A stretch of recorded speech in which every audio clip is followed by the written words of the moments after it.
Woody, welcome back to Whitstable. Good to see you here again. I want to start by asking you about your most recent album, which is the self-titled Woody Pines. You were here a couple of years ago with the Rabbit's Motel album, which was a self-release, Yep. but you're now signed to Muddy Roots Records. Was that something you were looking for, a deal with a label? I kind of was. I was hunting around, and it's always nice to have support.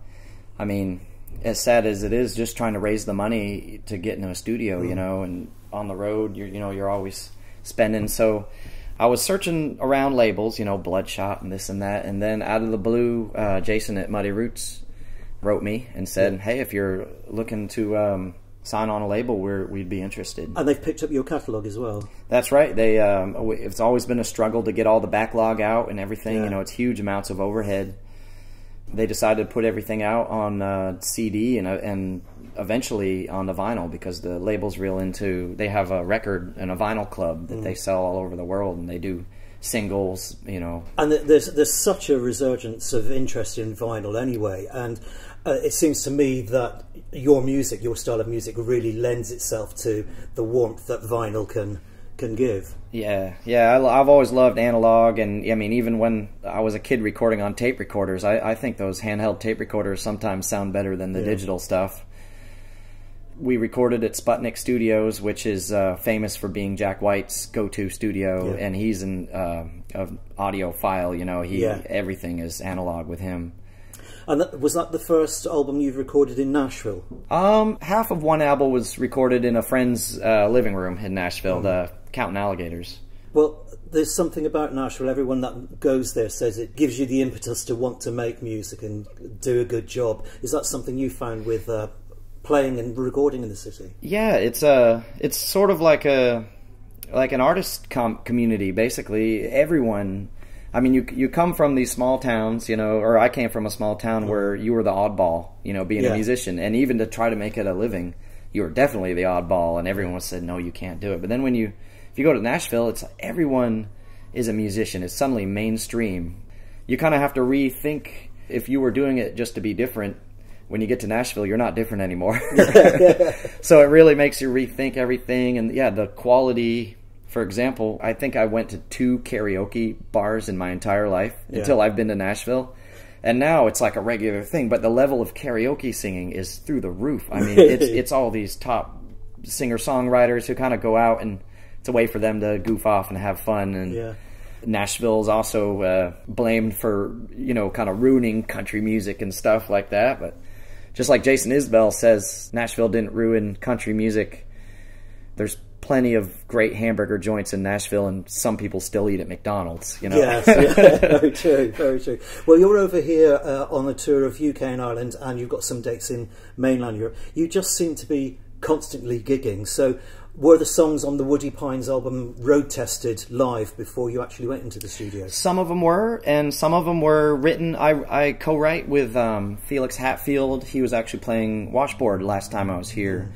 And we're old high school friends. In fact, we used to write songs in high school, and we bonded because we were the only 2 ones who knew who Bob Dylan was, you know, in our high school. So, and he writes for Old Crow Medicine Show and a few other people. So when he came to Nashville, we put a couple of the songs that we wrote together. We almost had never played before, you know. Right. And then some of them were road tested. So, do you actually write one when you're on the road, or do you like to say, right, gigging is gigging, and getting songs together for an album is studio? Yeah, it's kind of different. Of course, you take your influences from the road, but in order to write, it's almost 2 different parts of your brain to me. You know, the road it's a lot of hurrying up, a lot of packing, unpacking, and getting to the gig in time. And for example, the sound check you just watched was the only time we played music today. You know, and the only opportunity we have to play music and see how hurried we're, where everyone wants to go eat. You know. So there's not a lot of time to actually sit down and write. So when I write, it's kind of like, whether figuratively or actually, you lock yourself into a room or lock yourself away from some of the harshness of the road, and you got to let yourself be sensitive, you know. Yeah, it's 2 different brain mindsets, you know. Yeah. Did you start writing at quite a young age, or were you a musician and gigging first and then you turned to writing later? I started out doing mostly originals, and then playing on the street. I noticed these up-tempo songs and learning a lot of the music that was played, like in New Orleans on the street, were a lot of great covers. I guess you call them covers, but they're more like traditional songs, or just like the local, catalog of music. And then, and I always been a person to like dig and find the old 78s, and I was friends with this old guy, Baby Gramps, who collected 78s, and like back then nothing was on YouTube, and now it was like treasure hunting, and then writing, like a song on Counting Alligators, the Cocaine Bill song, I wrote in like 10th grade in high school, like years ago, and I just put it to the side and never really finished it, and then I decided to pull it back out. In terms of the actual style of music you're playing now, was that the music that was played at home in your childhood, or did you find your own musical route in that respect? Yeah, I think I dug a little bit deeper than they did. They had a lot of like David Mallet and Bill Staines, a lot of Canadian folk singers, some local guys, Gordon Bach, who was a maritime singer. But then they also booked a small festival. So they had their record collection was Preservation Hall Jazz Band, and in northern New Hampshire. That was just a completely foreign thing, to that a whole vibe of jazz bands and stuff just didn't exist up there. It was all hillbilly music. Yeah. And there was bluegrass and old time music. There was, there were square dances and things like that.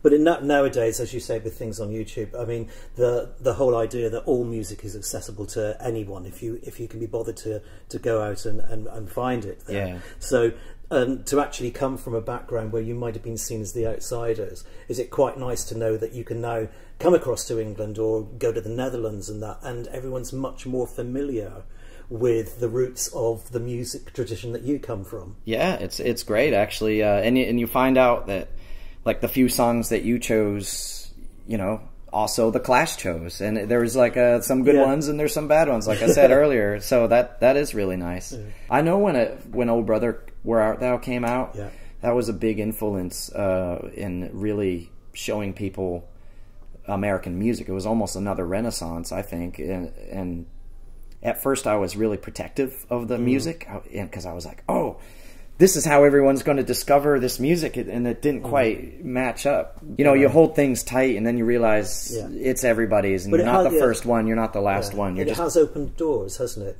It's wonderful, yeah. And even if it has initial commercial outlet, if people are then interested to dig further into it, then they find their own little niches. Yeah, so. And it validates that you're really looking for something with value, and. Yeah, if someone puts it on the world plate, and they eat it up, and it's good, Yeah.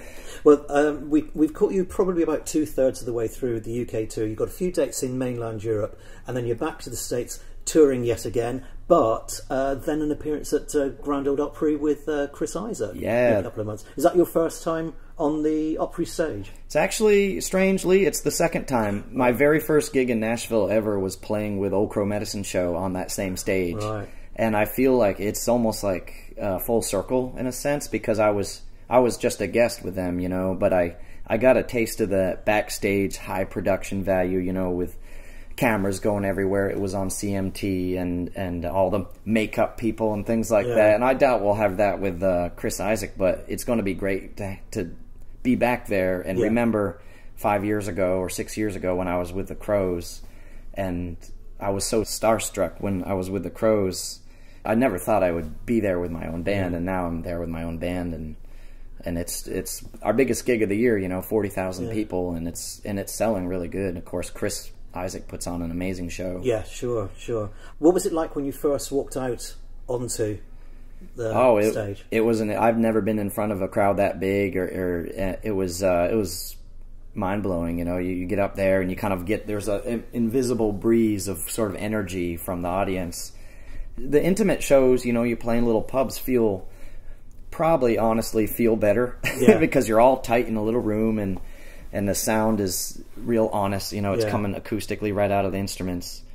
but just I love the value. I love there's people running around with headphones and mics and all the production light guys and the sound guys trying to figure out where you're going to stay or stand and when you're going to hit the stage. And I mean, I love performance and I love that aspect of it as much as writing and by myself in my bedroom too. So. Yes.